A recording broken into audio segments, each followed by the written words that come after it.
Herkese merhaba. YouTube kanalıma yeniden hoş geldiniz. Bugünkü videomda bana en sık sorduğunuz sorulardan bir tanesi olan ABD sınırında iltica prosedürü hakkında sizlere bilgi vereceğim. Öncelikle şunu söyleyeyim. Meksika'ya gelindiğinde ABD konsolosluğundan ya da elçiliğinden iltica başvurusu yapılamıyor. O yüzden iltica başvuruları ABD sınırında yapılıyor. Orada gümrük var ve sınır koruma memurları mevcut. Bu sınır memurları sizden pasaportunuzu ve vizenizi istiyor. Tabii siz vizeniz olmadığını söyleyeceksiniz. Bu durumda sizi geri göndermeye çalışacaklar. İşte o anda eğer ilticaya başvurmak istediğinizi söylerseniz prosedür şu şekilde ilerliyor. Oradaki sınır memuruna ilticaya başvurmak istediğinizi, kendi ülkenizde başınıza kötü olayların geldiğini ve ülkenize dönmekten korktuğunuzu söylüyorsunuz. Bu uzun süren bir görüşme değil aslında. Zaten bunu sınır memuruyla orada yapıyorsunuz. Onlar iltica memurları değil ve göçmenlik konusuna çok da hakim değiller. Size neden ilticaya başvurduğunuz hakkında kısa sorular sorabilirler. Siz de başvuru sebebinizi kısaca anlatırsınız. İşte örnek vereyim, ben Kürdüm, Aleviyim, LGBT'yim, Ermeniyim, Hristiyanım, ateistim veya deistim şeklinde ve Türkiye'ye geri dönersem başıma kötü olayların gelmesinden korkuyorum diyorsunuz. Sınır memuruna ilticaya başvurmak istediğinizi ve Türkiye'ye dönmekten korktuğunuzu söylediğinizde memur sizin orada işlemlerinizi başlatıyor ve sizi gözaltına alıyor. Bu çok normal bir süreç arkadaşlar. Bu arada şunu unutmayın. Sınırda sınır memuruyla yapacağınız bu görüşmeyi İngilizce yapmanız gerekiyor. Çünkü orada çevirmenler mevcut değil. Gözaltına alındıktan sonra size bir oryantasyon veriliyor. Bundan sonraki adımlar neler olacak şeklinde ve gözaltı süreciniz başlıyor.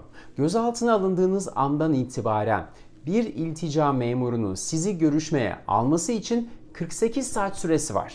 Genellikle bu süre içinde bir iltica memuruyla iltica ön görüşmenizi yapıyorsunuz. Buna biz şimdilik ön görüşme ya da ön mülakat diyelim, çünkü önümüzde daha birçok aşama olacak. Burada şu dipnotu eklememde çok büyük fayda var. Trump hükümeti Meksika'da kalma kuralını getirtmişti daha önce. ABD hükümeti iltica başvurunuzu sınırda işleme aldıktan sonra sizi Meksika'ya geri gönderiyordu. Ve siz Meksika'da bekliyordunuz göçmenlik mahkeme tarihinizi. ABD içerisinde beklemek yerine. Şimdi Joe Biden şu anda bu kuralı yeniden uygulamaya getirtebilir. Bu yüzden bu videoyu eğer ileride izliyorsanız, gelecekte izliyorsanız, 2022'nin ilerleyen aylarında izliyorsanız bu kuralın en güncel haline bakmanızı öneririm siz bu prosedüre girmeden önce. Az önce dediğim gibi gözaltına alınıyorsunuz ve 48 saatlik bir zaman zarfında iltica memuruyla bir ön iltica mülakatı yapıyorsunuz. Bu ön iltica mülakatında iltica memuru sizin gerçekçi ve anlaşılır bir iltica sebebiniz olup olmadığını anlamaya çalışıyor. Mahkemeye sevk olduğunuzda göçmenlik hakimine İkna edici bir iltica başvurunuz olduğunu gösterebilir misiniz, gösteremez misiniz? İşte bunu anlamaya çalışıyor iltica memuru. Ve bu mülakatta çevirmen de kullanabiliyorsunuz. Bu aklınızda olsun. O yüzden mülakatı Türkçe yapmakta tamamen serbestsiniz. Bu ön görüşmenin püf noktası şu. Biliyorsunuz, iltica hukuku ve prosedürü sadece 5 ana sebebi koruyor. Bunlar ırk, politik görüş, etnik köken, bir gruba aidiyetlik ve din.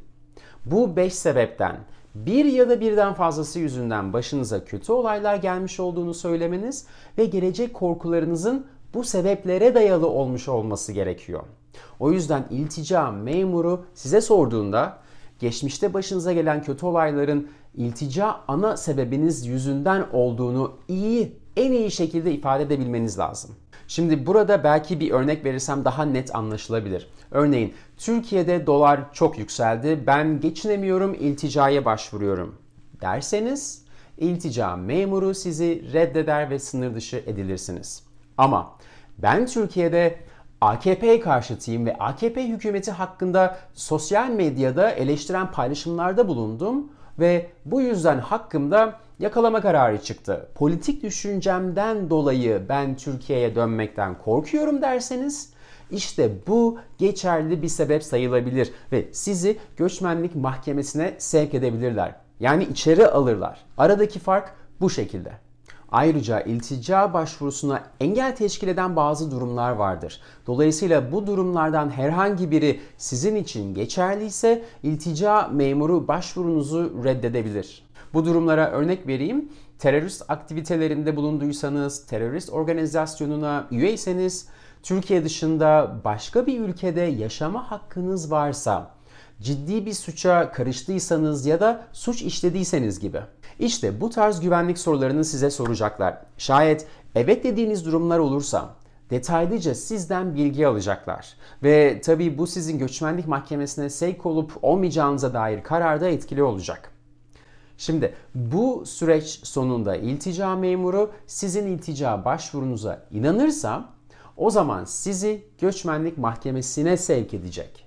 İşte bu göçmenlik mahkemesinde sizin ana iltica başvurunuz görülecek. Yani esas sizin iltica başvurusu yapacağınız ve bütün belgelerinizi, her şeyinizi sunacağınız yer işte bu göçmenlik mahkemesi olacak.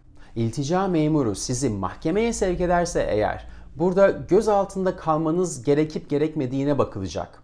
Burada da kilit nokta sizin sponsorunuz yani kefiliniz var mı yok mu bu kıstas alınacak. Genelde insanlar Meksika'ya gelmeden sponsorunun kim olacağını, iletişim bilgilerini ayarlıyorlar. Sponsorunuzun ABD'de yaşayan birisi olması lazım. Ayrıca sponsorunuz siz gözaltından çıktıktan sonra benim adresimde kalacaktır diye beyanda bulunuyor. Sponsorun o verdiği adreste belirli bir süre yaşadığını göstermesi de gerekiyor. Sizin güvenli olarak kalacak bir yerinizin olacağını ve size en az 6 ay boyunca yemek, barınak ve gerekli başka diğer ihtiyaçlarınızı karşılayacak finansal güçte olduğunu göstermesi gerekiyor sponsorun. Sonra da belirli bir ücret karşılığında ki bu 750 bin dolar da olabilir, daha fazla da olabilir. Bu ücret karşılığında serbest bırakılıyorsunuz. Burada sizin Amerika'da suç işlemeyeceğinize ve bütün göçmenlik duruşmalarınıza katılacağınıza inanması gerekiyor hakimin. Arkadaşlar karışık bir konu farkındayım. Sponsorluk ve kefalet ile ilgili biraz daha detaylı bir videoyu önümüzdeki haftalarda paylaşacağız. Eğer herhangi bir sebepten dolayı sizin kefaletle serbest bırakma talebinizi reddederlerse, o zaman sizin göçmenlik mahkemenizdeki işleminiz hızlandırılıyor. Ama şöyle söyleyeyim, zaten sponsoru olanlar genelde gözaltından salıveriliyor. Göçmenlik mahkemesine geçtikten sonra sizin pasaportunuza el konuluyor. Eğer ailenizden herhangi birileri yanınızdaysa keza onların da öyle. Pasaportunuz ABD hükümetinde yani artık. Ve siz gözaltından salıveriliyorsunuz. Sponsorunuz nerede yaşıyorsa onun yaşadığı adrese bakan göçmenlik mahkemesine sizin dosyanız sevk oluyor. Örneğin sizin sponsorunuz San Francisco civarında yaşıyorsa sizin dosyanıza da San Francisco Göçmenlik Mahkemesi bakıyor. Burada şunu belirteyim, bu işlemler boyunca hükümet size bir avukat atamıyor arkadaşlar. Kendi avukatınızı kendiniz bulmanız gerekiyor. Bu aklınızda olsun. Sonra dosyanız göçmenlik mahkemesine geliyor ve size ilk mahkeme gününüzü bildiren bir kağıt veriyorlar. Şu çok önemli. Göçmenlik mahkemesinde sizin en güncel adresinizin olması lazım. Bu zorunlu çünkü göçmenlik mahkemesi duruşma tarihlerinizi bazen iptal edip ya da ileri bir tarihe atabiliyor ve eğer o duruşma tarihinden haberiniz olmazsa duruşmanızı kaçırabiliyorsunuz ve bir duruşmayı kaçırmak, daha doğrusu herhangi bir duruşmayı kaçırmak otomatik atılma sebebi ABD'de. Bu aklınızda olsun. Göçmenlik mahkemesinde sizin adli yazışma adresinizin olması elzem. Çok önemli yani. Eğer iltica memuru bu ön mülakatta sizin iltica sebebinizi ya da iltica başvurunuzu gerçekçi bulmazsa, yani yeterli bulmazsa göçmenlik hakiminin bu kararı incelemesi talebinde bulunabiliyorsunuz. Eğer bu talepte bulunmazsanız o aşamadan sonra sizi ABD dışına gönderme işlemleri başlıyor ve sizi ülkeden atıyorlar. Göçmenlik mahkemelerinde işlemlerin nasıl ilerlediğini detaylı olarak gelecek haftaki videomda bahsedeceğim arkadaşlar. O yüzden lütfen kanalıma abone olmayı unutmayın ki o haftaki videoyu da kaçırmamış olursunuz. Şimdi kısaca özetlemek gerekirse, sınırda ilticaya başvuran kişiler sınır memurlarına ilticaya başvurmak istediklerini ve kendi ülkelerine dönmekten korktuklarını belirtiyorlar. Bu aşamada bunu İngilizce yapıyorlar. Bunu dediğiniz anda sizi gözaltına alıyorlar. Gözaltına alındıktan genelde 48 saat içerisinde de bir iltica memuru sizle ön mülakat yapıyor. Bu ön mülakat 1 ila 3 saat arası sürüyor.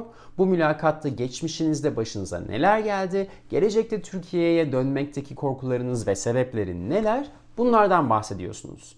Yani geçerli bir iltica sebebiniz var mı, yok mu bunu anlamaya çalışıyorlar. Bu mülakatta eğer geçerli bir iltica sebebiniz olduğuna kanaat getirirlerse gözaltından salı verilme işlemleri başlıyor. Eğer bir sponsorunuz varsa ve kefalet parasını da ödediyseniz sizi salıyorlar gözaltından. Evet arkadaşlar, sınırda yapılan iltica başvurularında ana püf nokta geçerli bir iltica sebebinizin olduğunu oradaki iltica memuruna açıklayabilmek, inandırabilmek. Dediğim gibi iltica hukuku sadece 5 ana grubu korur. O yüzden onlar dışında Türkiye'ye dönmekten korkuyorum derseniz başvuru sebebiniz yeterli bir iltica sebebi olarak sayılmaz ve sınır dışı edilebilirsiniz. Bunun altını tekrar çizmek istiyorum. Evet arkadaşlar, eğer bu videoyu beğendiyseniz lütfen beğen tuşuna basmayı unutmayın. Ben her hafta pazar günü saat 10'da iltica süreci hakkında videolar yayınlıyorum. Kaçırmamak için lütfen kanalıma abone olun ve zili de aktive etmeyi unutmayın ki ben ne zaman video yüklersem siz de anında haberdar olun. Her zamanki gibi bu videoyu izlediğiniz için çok teşekkür ederim. Instagram'dan da iletişimde kalabilirsiniz. Ben her hafta Instagram'da canlı yayın yapıyorum. Instagram hesabımı da buraya bırakıyorum arkadaşlar. Bir sonraki hafta yeni videomda görüşmek üzere. Şimdilik hoşça kalın.